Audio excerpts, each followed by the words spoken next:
Hello and welcome.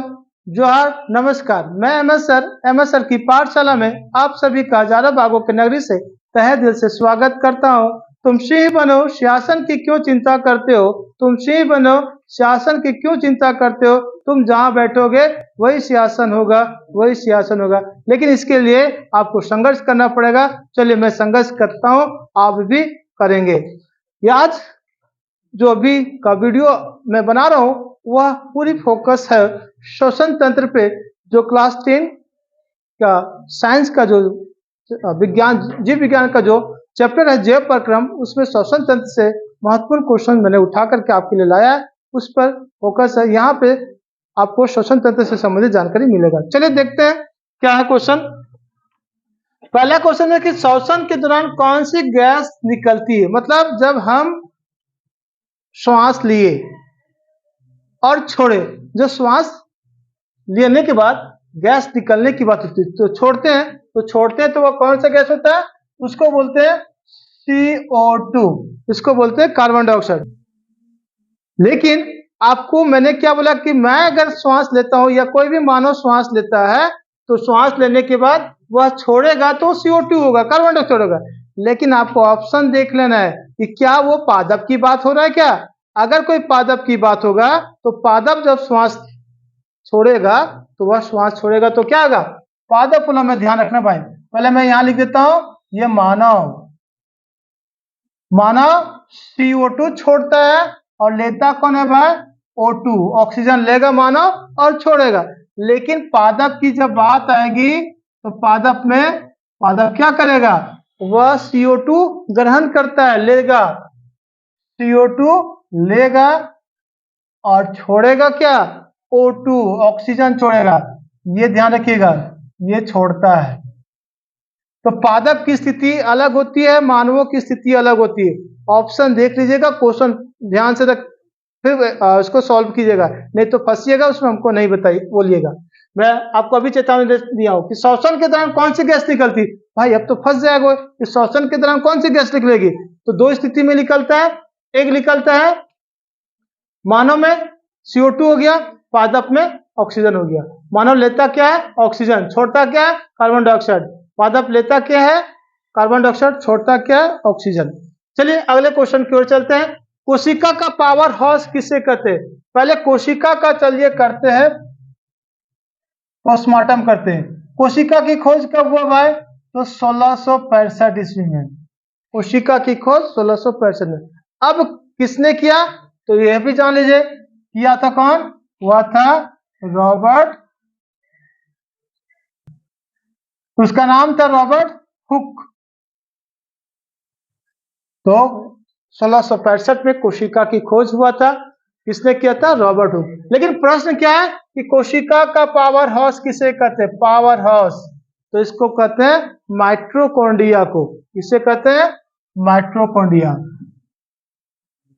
Mitochondria, ध्यान रखिएगा। Power house of the cell, ऐसे भी आपको मिल सकता है, power house of the cell, mitochondria को कहते हैं। कई बार एग्जाम में पूछा है, कंपटीशन की भी एग्जाम में पूछा, इसलिए इसको ध्यान रखिएगा, मैं डबल टिक कर दिया। श्वसन प्रक्रिया में ग्लूकोज का पायरुवेट में टूटना कहाँ होता है? ग्लूकोज जो है वह पायरुवेट में टूटता है, तो कहाँ टूटता है? तो पहले ग्लूकोज का देखते हैं सूत्र। तो ग्लूकोज का सूत्र होता है C6H12O6। ये ध्यान रखिएगा, ये ग्लूकोज का सूत्र होता है। अब ये क्वेश्चन बन गया कि ग्लूकोज का सूत्र क्या होगा। अब ये ग्लूकोज पायरुवेट में टूटेगा कहाँ? तो ये टूटता है कोशिका द्रव में। कोशिका द्रव में टूटेगा, इसका आंसर ये है। श्वसन प्रक्रिया में पायरुवेट का कार्बन डाइऑक्साइड, जल और ऊर्जा में विखंडन। तो श्वसन प्रक्रिया में पायरुवेट जो है अब टूटेगा, ग्लूकोज टूटा पायरुवेट में, और फिर ये पायरुवेट किस में टूटेगा? कार्बन डाइऑक्साइड में, जल में और ऊर्जा में। लेकिन यह भी क्रिया कहाँ होगी? यह भी वही आंसर है, इसका कोशिका द्रव में ही होगा। अगला क्वेश्चन, गैसों का आदान प्रदान कहाँ होता है? तो कोई भी गैस का आदान प्रदान जो होता है उसे बोलते हैं वायु प्रकोष्ठ।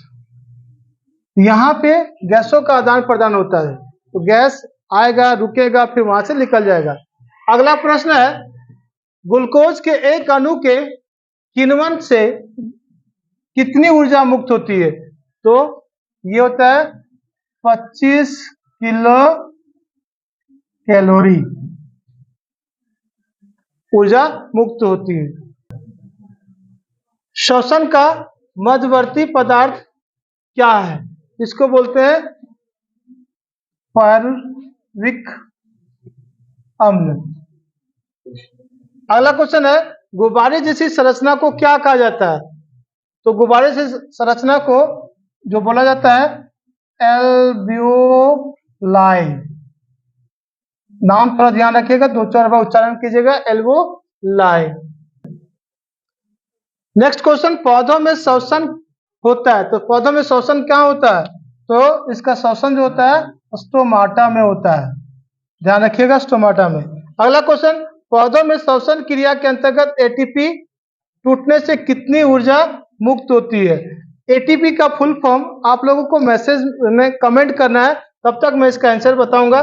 पौधों में श्वसन क्रिया के अंतर्गत एटीपी टूटने से कितनी ऊर्जा मुक्त होती है? तो वो है 30.5 किलो जूल पर मोल, ये इसका आंसर है। और कीटों के प्रमुख श्वसन अंग, बहुत सारे कीट आप देखे हैं, उसको जो श्वास लेना और छोड़ने का काम करता है उसे क्या कहते हैं? तो इसको बोलते हैं ट्रेकिया। ट्रेकिया, ध्यान रखिएगा, ट्रेकिया।